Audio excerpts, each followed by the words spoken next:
안녕하세요. 저는 몇 해 전 이혼에 성공한 돌싱 30대 후반의 여성입니다. 마흔을 눈앞에 두고 나니 이런저런 추억을 떠올리다가 이혼 때의 일이 생각나더군요. 지금껏 모두 잊고 지냈는데, 아니, 덮어두고 지냈다는 게 맞을 거예요. 요즘 사연글을 읽다 보니 예전 일이 생각나서 제 이야기 한번 나눠볼까 해서 이렇게 글을 작성하게 됐어요.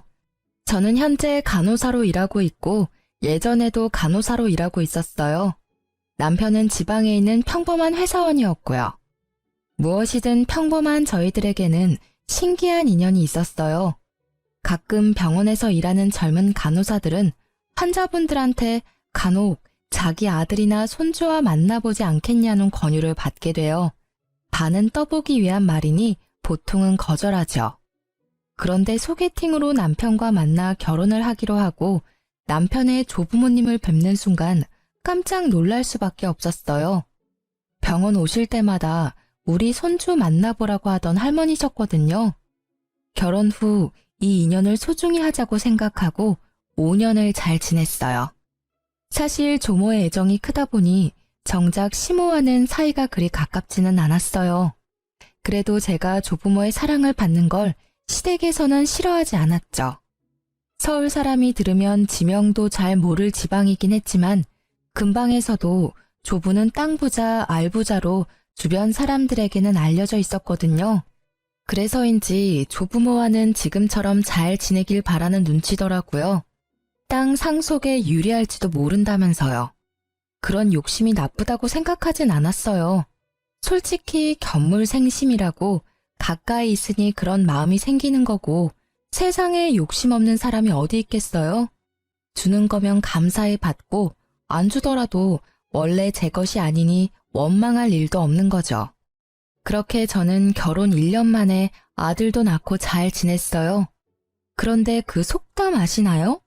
미꾸라지 한 마리가 온 웅덩이를 흐린다는 속담. 그 미꾸라지 한 마리가 등장하고서 저와 시댁의 평화는 말 그대로 와장창 부서졌어요.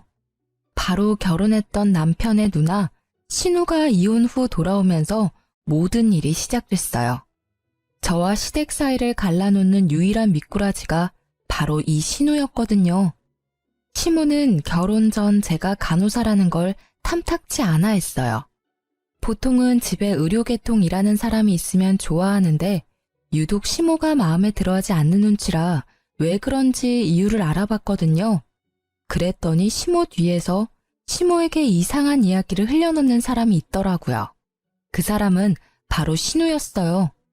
신우는 매번 올케가 바빠서 동생이 밥도 제대로 못 먹고 다닌다. 동생이 얼마나 시달렸으면 초췌하게 살이 쏙 빠졌다더라. 간호사들 원래 일 많이 해서 내조도 안 한다더라 등등 말도 안 되는 이야기를 시모에게 이야기하고 있더라고요. 그리고 결과는 시모의 잔소리로 이어졌죠. 저는 그러려니 했어요. 그냥 제가 더 잘하면 될 거라는 안일한 생각을 했던 것 같아요. 하루는 우리 애가 2살쯤 되었을 때 시모가 저와 남편을 시댁으로 부르더라고요.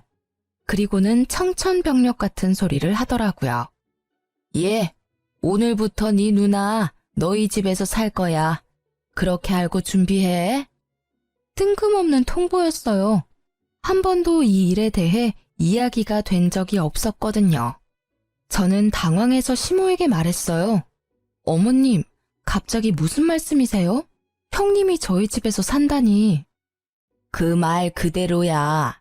너희들 집이 번화가에서도 가깝고 평수도 괜찮지 않니? 그렇기는 한데 너무 갑작스러운 이야기라서 저희도 방 하나 당장 비워야 하는데 이렇게 갑자기 이야기하시면 애가 아직 어려서 형님도 적응하기 힘드실 거고. 그래서 너는 싫다는 거니? 가족인데 그 정도도 못 해주겠다는 거야? 좋아. 며느리 네 생각은 잘 알겠다. 그러면 아들아, 네 생각은 어떠니? 너도 누나 집에 들이기 싫어? 결국 시모가 남편에게 물었고 남편은 손사래를 치며 답하더라고요. 그럴 리가 있겠어요. 누나 힘든 거 뻔히 아는데 우리가 도와줘야죠. 이 사람도 지금 육아 때문에 힘들어서 그런 것 같은데 걱정하지 마세요. 제가 육아랑 집안일 좀 더 도와주면 되죠. 말만 번지르르하게 한 남편 때문에 저는 지끈지끈 머리가 아파졌어요. 저렇게 말해놓고 한 번도 도와준 적도 없었거든요. 보지 않아도 알 수 있을 만큼 말만 뻔뻔하게 잘하는 남편 때문에 저는 속으로 한숨을 계속 쉬고 있었어요. 그래, 역시 가족은 가족이야. 며느리가 가족이 되려면 앞으로 시간이 오래 걸리겠구나. 그렇게 저를 단정지으며 싸늘한 시선을 보내는 시모의 모습보다 뒤에서 심드렁한 표정을 짓고 있는 신우의 모습이 더 눈에 걸렸어요. 결국 어쩔 수 없이 6개월간 신우가 집을 구할 때까지만 우리 집에서 지내게 됐어요. 그런데 그때부터 계속 사건 사고들이 연달아 터지더라고요. 사람 하나가 늘어났을 뿐인데 해야 할 일들은 몇 배로 늘어났어요. 집을 어지르는 건 물론 자기 옷은 세탁도 하지 않고 밥도 챙겨 먹은 적 없이 제가 챙겨주는 밥 꼬박꼬박 받아 먹더라고요. 그뿐만이 아니에요. 제 물건과 옷을 말도 하지 않고 사용하는 바람에 저는 스트레스가 극에 달했어요. 저는 물건을 아껴 쓰는 편인데 신우는 제 것을 아무렇게나 막 쓰면서 자주 잃어버리기까지 했어요.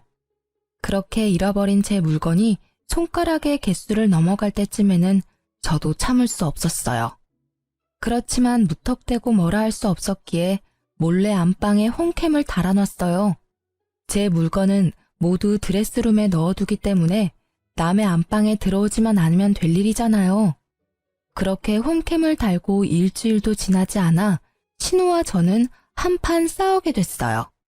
저에게는 결혼 전날 조모에게 받은 물건이 있었어요. 그것도 시모 몰래 주신 중요한 물건이었거든요. 시할머니가 시집 올 때 받은 패물인데 그걸 저에게 주셨어요. 그만큼 제가 조모에게는 귀엽고 애정 있는 손부였다는 뜻이었겠죠. 그래서 저도 그걸 안방 이불장 안쪽에 몰래 넣어뒀어요. 다른 장신구들은 화장대에 있는 장신구함에 넣어뒀으니 설마 도둑이 들더라도 이런 곳까지는 뒤지지 않을 거라 생각해서 숨겨둔 아주 중요한 물건이었어요. 그런데 그게 사라졌더라고요. 저는 너무 놀라 홈캠을 돌려봤어요. 제가 출근한 다음에 신우가 들어와 옷장을 뒤졌더라고요. 마치 도둑처럼 말이죠. 저는 그걸 확인하고는 당장 신우를 찾았어요. 신우는 시댁에 갔다고 하더라고요. 저는 신우가 올 때까지 기다리지 않고 시댁으로 찾아갔어요. 솔직히 말해서 시모에게 신우의 행동을 알려주고 싶다는 생각도 있었어요. 그래서 빨리 신우를 내보내고 싶었거든요. 시댁에 갔더니 신우가 거실에 있더라고요. 형님, 저랑 이야기 좀 해요. 무슨 이야기? 나는 할 말 없는데? 저는 할 이야기가 많아요. 이때까지 제 옷이며 가방 없어질 때도 참았거든요. 그런데 이건 좀 아니죠. 어떻게 도둑처럼 장 안을 뒤져서 물건을 가져갈 수 있어요? 도둑? 옳게. 무슨 말을 그렇게 해? 내가 자기 물건 좀 썼다고 해서 그런 식으로 말하는 게 말이나 돼? 옳게 내 집에 얹혀 산다고 나 지금 꼽주는 거니? 어이가 없어서? 그냥 내가 꼴 보기 싫으면 꼴 보기 싫다고 말해. 시댁이라서 말 못하니? 물건을 좀 쓰신 게 아니죠. 가져가면 다시 돌아오질 않잖아요. 게다가 이번에 가져가신 물건은 명백하게 장을 뒤져서 가져가신 거예요. 아니, 어떻게 집주인이 감춰둔 물건을 뒤져서 가져가실 수가 있어요? 결국 제 입에서 큰 소리가 터져나오고 안쪽에서 난리가 났더라고요. 방에서 나오는 시모의 얼굴 뒤로 조모의 얼굴도 보였어요. 저는 아차 싶었어요. 이런 모습을 보여드리고 싶지 않았으니까요. 게다가 조모에게 받은 걸 잃어버렸으니 제 표정을 본 건지 신우의 얼굴이 당당해지더니 그 피해자처럼 굴더라고요. 엄마, 올케가 나 도둑으로 몰았어. 아니, 같이 사니까 옷이 섞이거나 물건이 섞이는 건 어쩔 수 없는 거 아니야? 그걸 보고 이렇게 시댁까지 와서 큰 소리 치고 올케는 도대체 뭐 하는 사람이야? 올케야말로 무고한 사람을 범죄자로 몰잖아. 내가 그렇게 싫었어? 나도 그렇게 오랫동안 올케네 집에 있을 생각 없었어. 상황이 안 돼서 좀 길게 있는 것뿐인데 왜 매번 이렇게 나를 도둑 취급하는 건데? 증거도 없이 날 의심하고. 아무리 봐도 올케는 날 그냥 싫어하는 것뿐이잖아. 도대체 뭘 잃어버렸길래 나한테 와서 이러는 거야? 뭘 잃어버렸냐는 말에 할 말이 많았던 제 입이 꾹 닫혔어요. 그리고 저도 모르게 시할머니 눈치를 보게 되더라고요. 시모 모르게 준 물건이라 그 이야기를 꺼내는 게 너무 조심스러웠거든요. 거 봐. 뭘 잃어버렸는지도 모르면서 나를 도둑 취급하고. 그래, 너 뭘 잃어버렸길래 이 난리야. 별거 아닌 거 잃어버린 거면 그냥 네가 참고 넘어가. 네 신우가 일부러 그랬겠어? 그건 금으로 된 십자가 목걸이하고 귀걸이에요.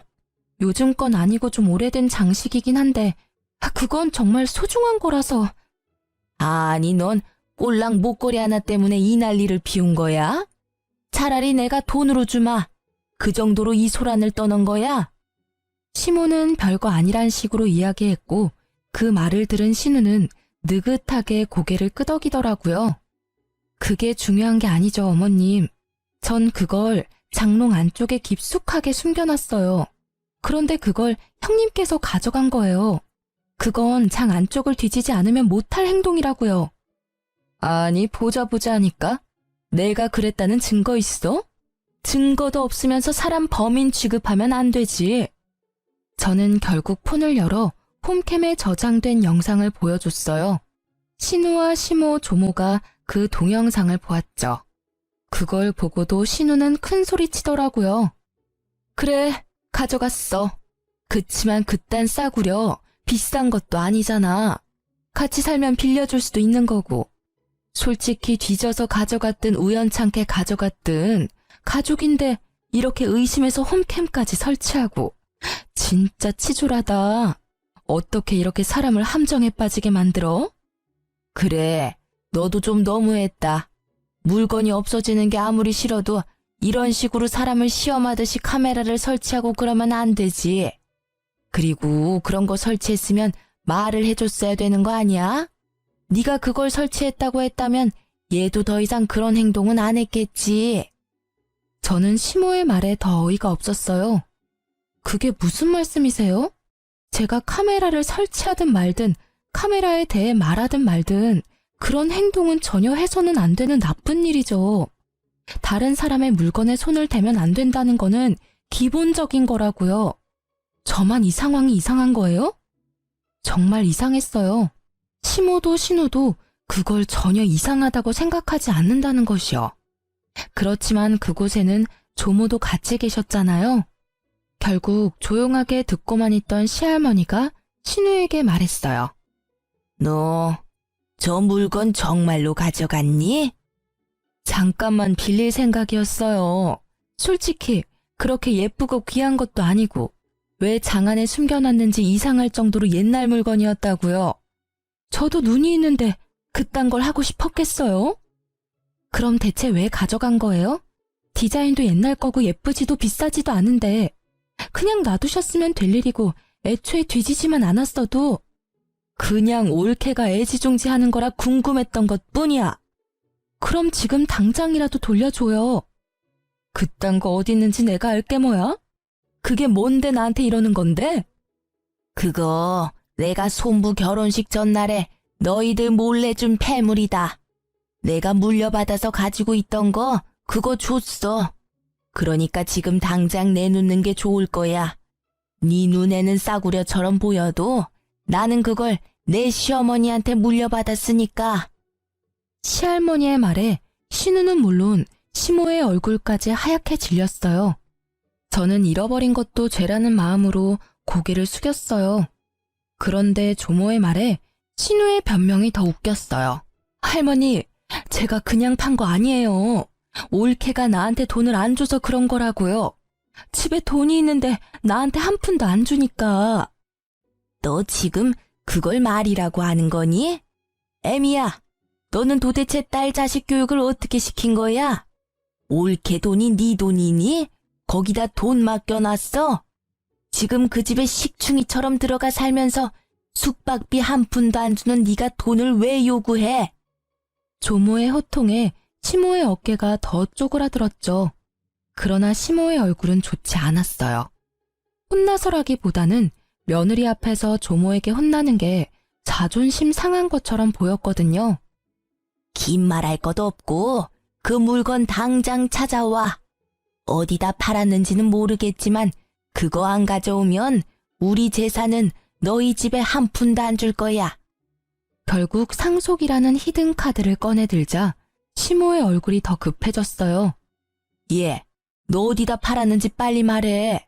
이러다가 진짜 네 아빠한테 혼날지도 몰라. 어서. 아이씨, 왜 나만 갖고 그래? 내가 뭘 그렇게 잘못했다고. 그렇게 따지면 우리한테 아무 말 안 하고 올케한테만 그 귀한 걸 물려준 할머니한테도 잘못 있는 거 아니냐고. 얘가 정말 못하는 소리가 없어 할머님한테. 그래, 말 잘했다. 네가 이러는 걸 내가 모를 줄 알았냐? 그래서 그 귀한 걸 너희한테 안 물려준 거다. 그리고 너 당장 그 집에서 나와. 애미 너는 책임지고 네 딸 집에 붙들어 놔. 결국 신우는 조모의 말 한마디로 저희 집에서 나가서 시댁에 들어가게 됐어요. 그러나 신우와 시모는 제가 조모의 사랑을 더 많이 받는다는 것과 저 때문에 그들이 조모에게 찍혔다는 말도 안 되는 이유로 저를 더 경계하더라고요. 게다가 이 사실을 알게 된 남편은 그 와중에 저를 탓하더군요. 조용히 넘어갈 수 없었냐고요. 그렇게 한 소리 들었지만 저는 몸과 마음이 너무 홀가분했어요. 신우가 집에 없다는 이유만으로 저는 마음의 위안을 얻었어요. 그리고 그렇게 신우가 나가고 평화를 되찾은 줄 알았던 제게 다시 한번 큰일이 닥쳤어요. 이번에는 시댁이 아니라 친정이었죠. 아버지가 지병으로 수술을 받아야 하셨거든요. 어려운 수술에 아버지는 보험도 크게 들어놓지 않아서 수술비가 꽤 모자라겠더라고요. 결국 돈이 부족해서 남편에게 부탁했어요. 여보, 혹시 모아놓은 돈 좀 있어? 내가 모은 돈으로는 아빠 수술비에 많이 모자라서. 뭐? 난 모아놓은 돈 없는데? 딱 이 말이 끝이었어요. 많이 나쁘시냐, 어떤 수술이냐 물어보지도 않더라고요. 그러지 말고 여기저기 한번 알아봐줘. 나중에 내가 다 갚아줄게. 한 번만 좀 도와줘봐. 아니, 도와줄 방법이 없는데 어떻게 도와줘? 나도 지금 먹고 죽을래도 없는데 어디다가 빌려? 엄마는 이미 너한테 빈정상한 지 오래라 안 빌려줄 것 같고. 그러면 당신만 괜찮으면 엄마를 우리 집에서 모실 수 있을까? 엄마네 집을 팔고 그 돈으로 수술비하고 남은 걸로 전세 얻으면 될 것 같거든. 그때까지만이라도 우리 집에서 엄마 모시면. 뭐? 장모님을 어떻게 모셔? 난 내 집에 다른 사람 있는 거 불편해서 안 돼. 게다가 장모님이라니. 넌 내 생각은 안 해? 아무리 봐도 나는 불편한 관계일 수밖에 없잖아. 기분이 너무 나쁘더라고요. 신우가 우리 집에 왔을 때는 가족이니 어쩌니 하며 환영하더니 장모 모시자니 안 된다며 질색팔색하는 모습을 보니 정이 뚝 떨어지더라고요. 그렇지만 이해하려 노력했어요. 제가 시댁을 어려워하는 것만큼 남편에게는 처가가 어려울 거라고 생각하기로 했어요. 내가 싫어하는 짓을 남편한테 시키는 건 좀 아니라고 생각했거든요. 그래서 골똘히 생각하다가 10년이나 다니던 직장을 퇴사하기로 했어요. 돈이 필요해서 일을 그만둔다는 것 자체가 무척 부끄러운 일이지만 아버지가 아프니까 어쩔 수 없잖아요. 그리고 그렇게 퇴사를 하고 받은 퇴직금을 아버지 수술비에 보탰어요. 그렇지만 결국 아버지는 돌아가시고 말았어요. 저는 아픔과 슬픔을 동시에 느꼈지만 그와 함께 분노도 같이 느껴야 했어요. 친정아버지가 아플 때 단 한 번도 병원에 와보지 않은 남편 때문에요. 매번 내가 같이 가자고 해도 불편하다는 말로 거부하던 남편이었어요. 그때는 이해했지만 아버지가 돌아가시고 나니 화가 확 치밀어 오르더라고요. 그렇지만 참았어요. 아버지 상중이었잖아요. 그렇게 돌아가신 아버지의 입원비도 제 퇴직금으로 지급하고 나니 남는 돈은 그다지 없더라고요. 그렇지만 아버지가 사망보험금은 많이 들어뒀더라고요. 어머니가 그걸로 제가 쓴 퇴직금만큼의 비용을 돌려줬어요. 그리고 나머지 보험금의 절반을 뚝 떼서 저에게 더 얹어줬죠. 힘들 때 믿을 건 딸뿐이라고 이야기하면서요. 그 사망보험금을 받으면서도 얼마나 마음이 아프던지. 이걸 쓰는 일은 없을 거라는 생각으로 집으로 돌아오고 며칠이 지나서 남편이 저를 붙잡고 할 이야기가 있다고 하더라고요. 저기, 당신한테 상의할 일이 있는데 우리 집을 좀 팔아야 할 것 같은데. 뭐? 갑자기 그게 무슨 소리야? 집을 팔자니. 당신 나 몰래 대출 받았어? 아니면 도박? 아님 사고라도 쳤어? 아니야. 날 뭘로 보고 그런 소리를 해? 그건 아니고 내가 돈이 좀 필요한데 지금 당장 돈이 없으니까 집을 팔자는 거지. 그 돈은 반으로 나눠 갖고. 아니 그러니까 이유가 뭔데? 돈을 어디에 쓸지 알아야 팔지 말지 답을 할 거 아니야. 그만큼 중요한 일이면 내가 알아야 되지 않겠어? 사실은 누나가 본가에서 나오고 싶어 하는데 돈이 없잖아. 그래서 나더러 좀 빌려달래. 물론 공짜로 빌려주는 건 아니고 이자 빵빵하게 쳐서 돌려준다는데 솔직히 나쁘지는 않잖아. 우리야 집 팔고 합가하면 돈 나갈 것 없고 나중에 그 돈 다 이자 붙어서 돌아오면 그게 투자지. 저는 남편의 말에 화가 머리끝까지 났어요. 본가에서 나오고 싶다는 신우의 말에 여기까지 휘둘리는 남편의 모습을 보고 어이가 없었어요. 미쳤어? 형님이 독립을 하고 싶으면 형님이 돈을 벌어서 나가면 될 일이지. 왜 네가 돈을 줘? 그리고 이자를 빵빵하게 쳐서 돌려줘? 그 말을 믿어? 당신 아직도 몰라, 당신 누님을? 우리 돈 가져가면 안 갚을 게 뻔하잖아. 형님 마인드 기억 안 나? 내 물건도 자기 물건이라고 생각하는 사람이야. 게다가 장 안에 있던 물건까지 뒤져서 팔았던 사람이라고. 돈 되는 일이면 도덕이고 뭐고 아무것도 없는 사람. 당신 돈이라고 다르겠어? 이대로 집 팔면 우리한테는 아무것도 안 남는 거야. 게다가 합가라니. 당신 저번에 우리 엄마랑 잠시 살자고 했을 때 싫다며. 나도 싫어. 시어머니 모시고 사는 거 싫다고. 나한테는 가족이잖아. 그리고 누나도 그런 마음으로 당신한테 그런 거 아니라고. 뭐 합가가 싫으면 장인어른 사망보험금 받은 거 나눠주면 우리 집 안 팔아도 되긴 해. 그럼 합가 안 해도 되고. 말 조심해. 제정신이야? 네가 설마 제정신으로 장인어른 사망보험금 이야기 꺼낸 건 아니지? 아버지 아플 때 와보지도 않았던 게 너야. 세상 모든 사람이 그 돈에 대해 이야기할 수 있지만 너는 안 되지. 네가 우리 아빠 보험금 이야기 꺼낸 것부터가 잘못된 거라고. 내가 일부러 안 간 건 아니잖아. 나도 미안하게 생각하고 그래. 그치만 이미 지난 이야기고 이미 돌아가셨으니까 하는 말이지. 그렇다 해도 그 돈은 네 돈이 아니라 내 돈이거든? 그걸 네 마음대로 뭘 하자마자 할 게 아니라고. 화를 내다 보니 갑자기 그런 생각이 들었어요. 남편은 꽤나 단순한 사람이거든요. 아버지의 사망보험금 이야기를 이렇게 꺼낼 리가 없어요. 만약 이걸 원했으면 처음부터 그 보험금 이야기부터 했겠죠. 대화의 처음은 보험금이 아니라 신우의 독립자금이었으니까 그때 생각이 났어요. 합가는 밑밥으로 뿌리고 원래 원했던 게 보험금이라면 이걸 계획한 사람은 신우일 것이라는 확신이 생겼어요. 설마 형님이 당신한테 시켰어? 우리 아버지 사망보험금 가져오라고? 아니야. 우리 누나가 왜 그런 소리를 해? 넌 진짜 가족애를 몰라. 사람이 덜 됐다고. 누나를 왜 그런 식으로 몰아가는 건데? 그리고 장인 어른은 돌아가셨지만 누나는 살아있잖아. 남편의 그 마지막 말에 있던 미운 정도 뚝 떨어진 저는 시댁에 가서 단판을 짓기로 했어요. 그런데 그곳에도 제 편은 없더라고요. 형님이 이 사람한테 저희 아버지 사망보험금 가지고 오라고 시켰어요? 그게 무슨 말이야. 생사람 잡지 마. 나 그런 소리 한 적 없어. 옳게도 진짜 너무하네. 아니, 시부모님 모시기 싫으면 싫다고 하면 될 일이지. 왜 여기까지 와서 나한테 딴지 거는 건데? 그걸 몰라서 물으세요.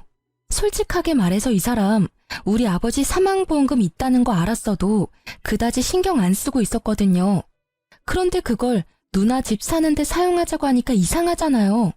이때까지 신경도 안 쓰던 돈을 갑자기 지금 이야기할 이유가 없으니까요. 예, 너 아무리 신우가 편해도 이렇게 갑자기 와서 이러는 건 예의가 아니라는 생각 안 하니? 무슨 애가 예의도 모르고 갑자기 찾아와서 이런 짓을 해? 그리고 합가 이야기 나도 들었지만 네가 이런 식이라면 내가 더 싫다 얘. 사람을 무슨 보험금 노리는 나쁜 사람들로 몰아? 그냥 시부모 모시기 싫으면 싫다고 말을 하면 되지. 이런 식으로 구는 건 너무하다는 생각 안 하니?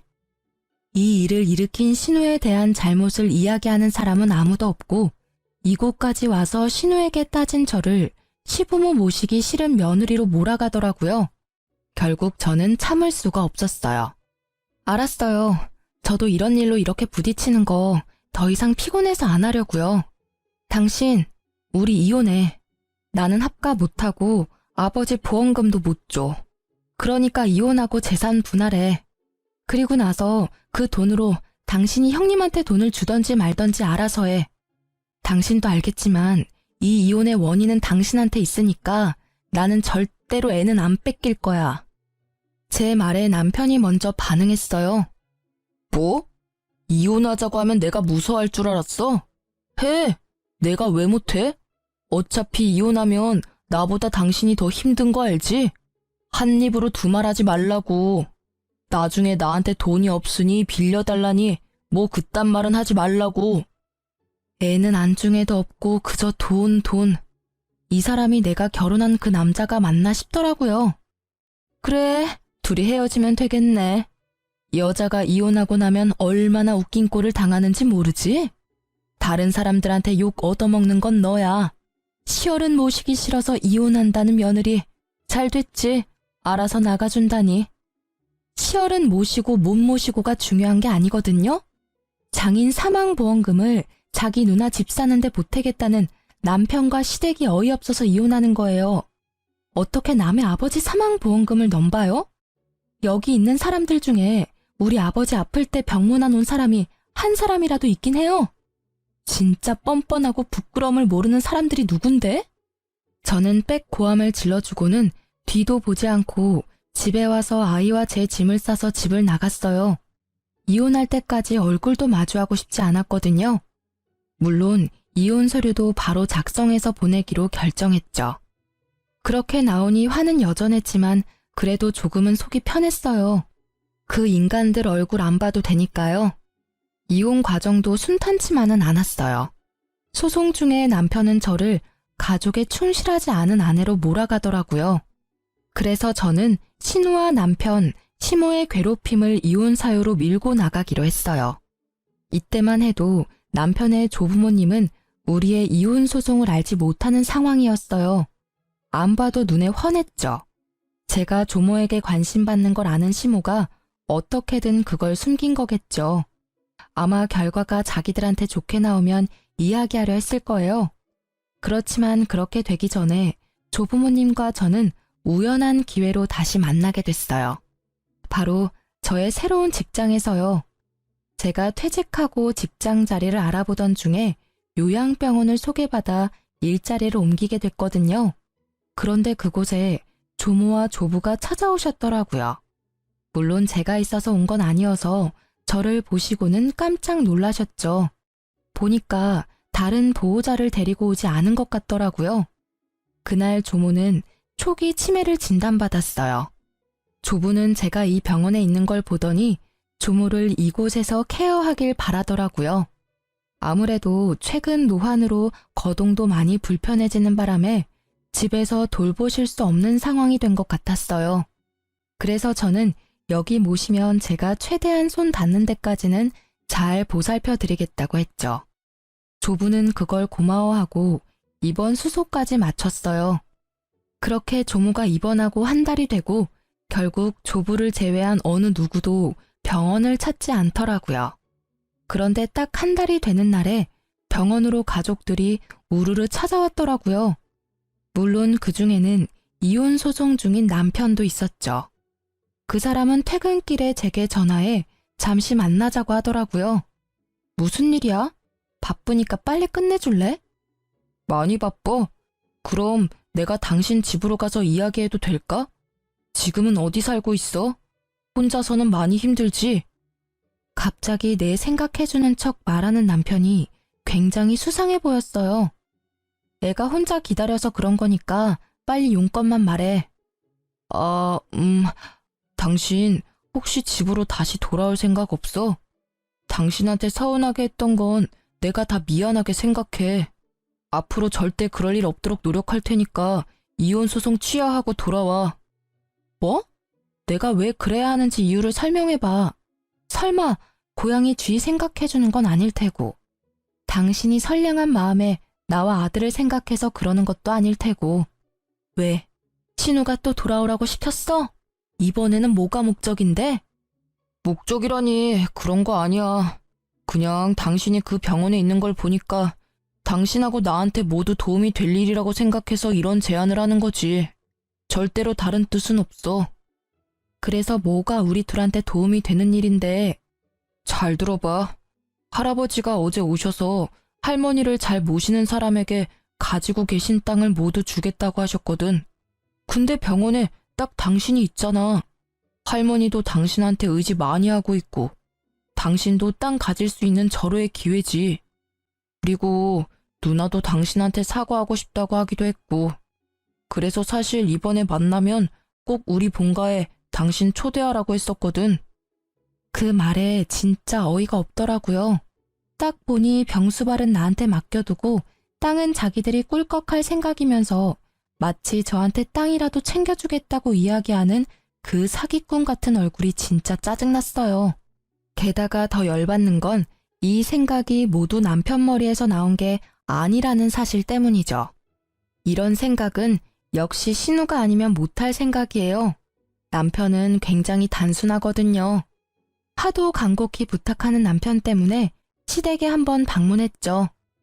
옳게 왔어? 자, 앉아. 우리 할 이야기 있지? 사실 내가 이제까지 좀 너무했다는 생각은 해. 내가 옳게 하고 같이 사는 바람에 이래저래 오해가 생겼으니까. 그래도 이제는 그럴 일 없잖아. 우리는 같이 살 일 없고 내가 더 이상 올케한테 돈 빌려달라고 할 것도 아니고. 동생한테 다 들었지? 그런 이야기야. 우리가 싸울 필요가 없잖아. 올케가 할머니만 잘 모시면 우리 모두 좋은 일인데. 안 그래?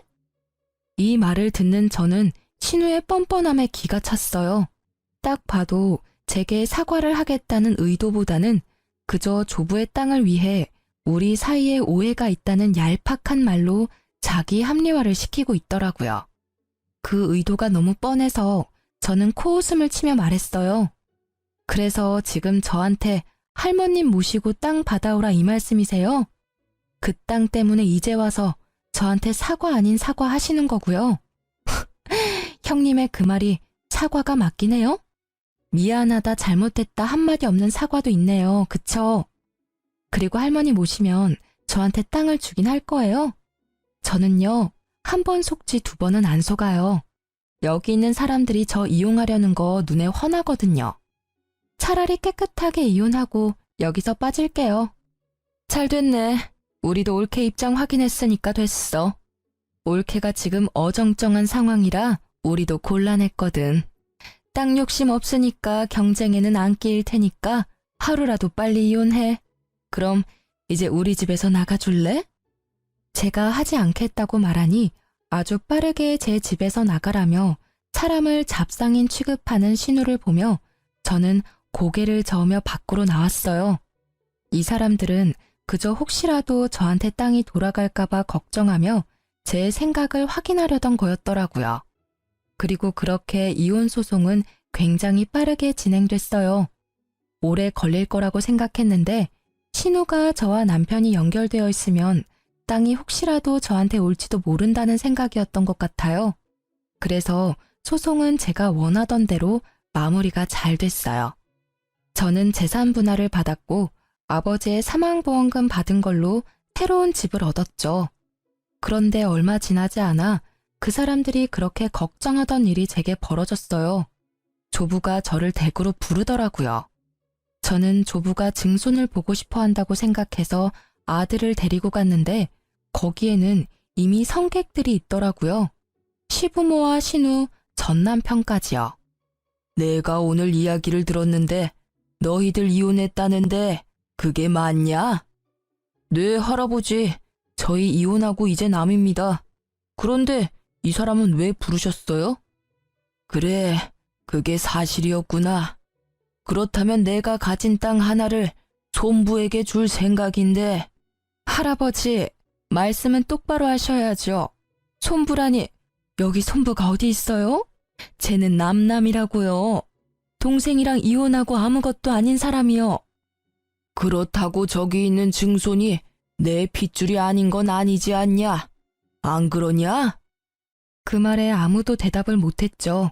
결국 제가 말을 했어요. 할아버님, 그 땅은 안 받을게요. 그러지 않으셔도 할머님은 잘 모실 테니까 저한테 그럴 의도로 주시겠다는 거면 저는 안 받을게요. 너도 내 말을 못 알아듣는구나. 나는 너에게 땅을 주지만 내가 너에게 땅을 주는 건 네 아들인 내 증손한테 주는 거야. 그러니까 네가 받겠다 안 받겠다 할 게 없는 거지. 조부의 그 말에 저는 할 말이 없더라고요. 결국 신우가 그 말에 화가 뻗쳤는지 저에게 소리치더라고요. 이 여우 같은 게 할아버지를 어떻게 꼬신 거야? 너 일부러 그 요양병원 간 거지? 그래서 할아버지 할머니 오기 기다린 거지? 다 계획적인 거 아니야? 설마 이런 걸 예상하고 친권 받아간 거니? 저는 이 상황이 그냥 웃겼어요. 조부가 주겠다는 땅은 아주 작은 평수의 노른자 땅도 아니었어요. 당시에는 시가도 얼마 나가지 않는 땅인데 그걸 빼앗겠다며 마치 제가 술을 쓴 것처럼 말하더라고요. 결국 조부의 입에서 호통이 터져나왔죠. 조용히 못해? 이 집구석을 이렇게 엉망으로 만든 게 누군지 내가 몰라서 잠자코 있는 줄 알아? 어디서 네 할머니 열심히 보살피는 손부한테 그런 막말을 짓거리는 거야? 네 할머니 입원하고 병원 찾아간 사람이 여기 누가 있냐? 병원 한 번을 안 온 것들이 땅 이야기에 벌떼같이 달려드는 걸 보니 속이 타. 할아버지, 오해하고 있으신 거예요. 저희도 찾아갔는데 할아버지가 모르시는... 거짓말 좀 작작해라. 내가 바본 줄 알아?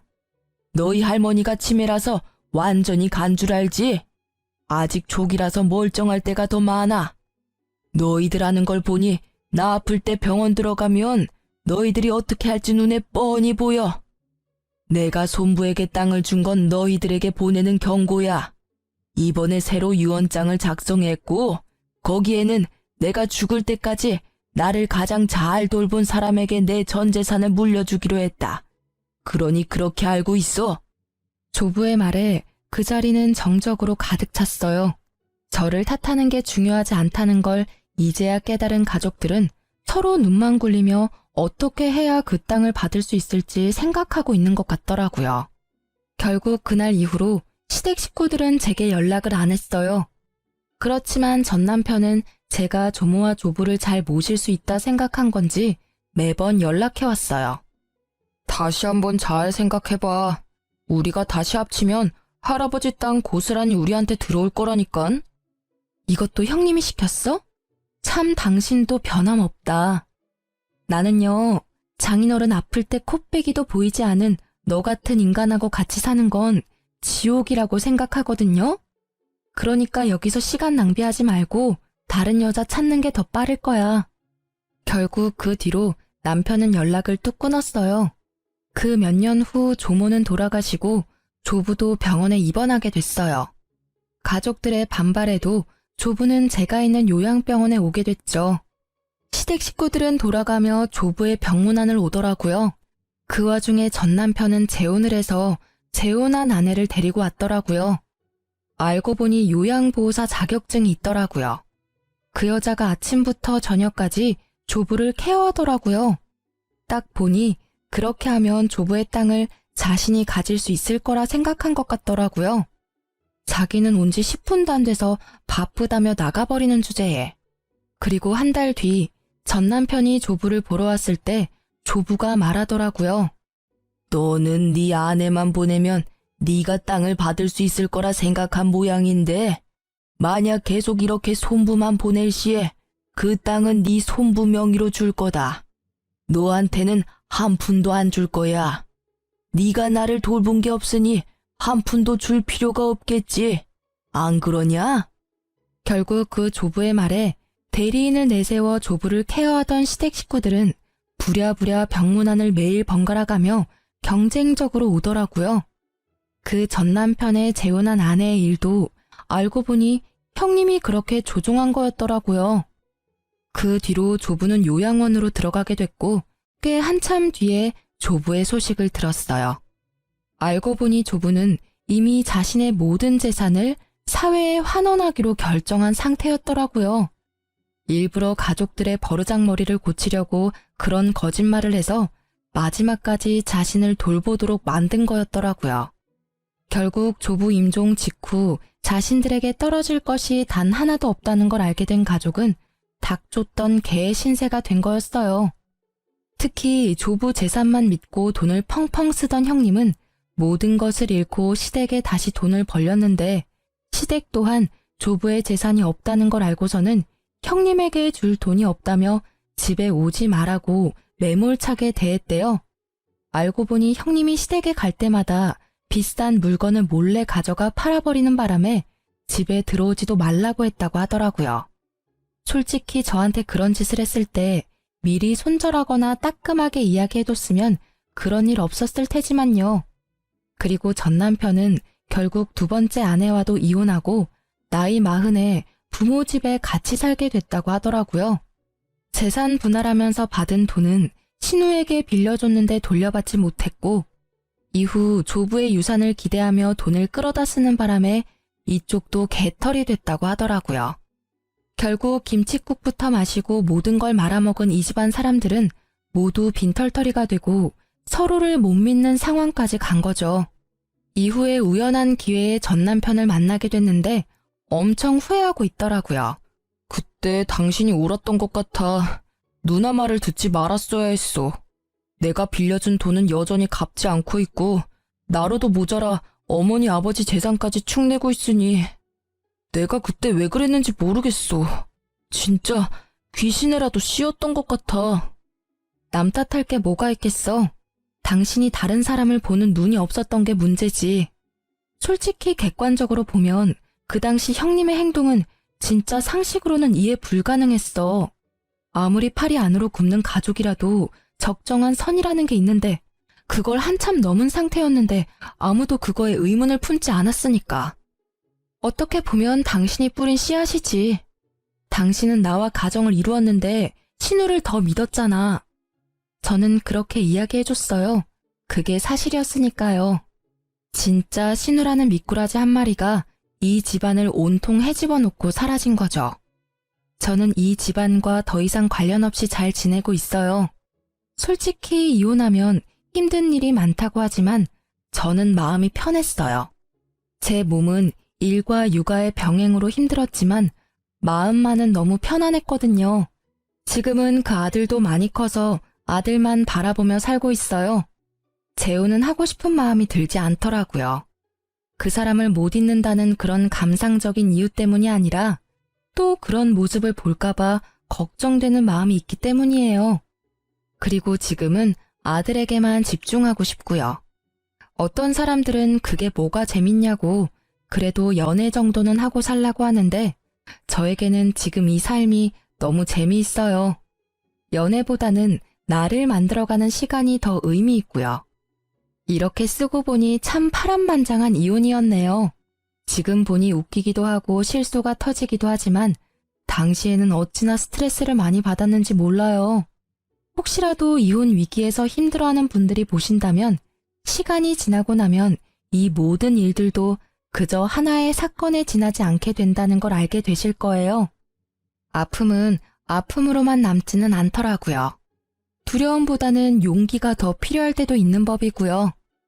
이렇게 길고 두서없는 글을 읽어주셔서 너무 감사해요.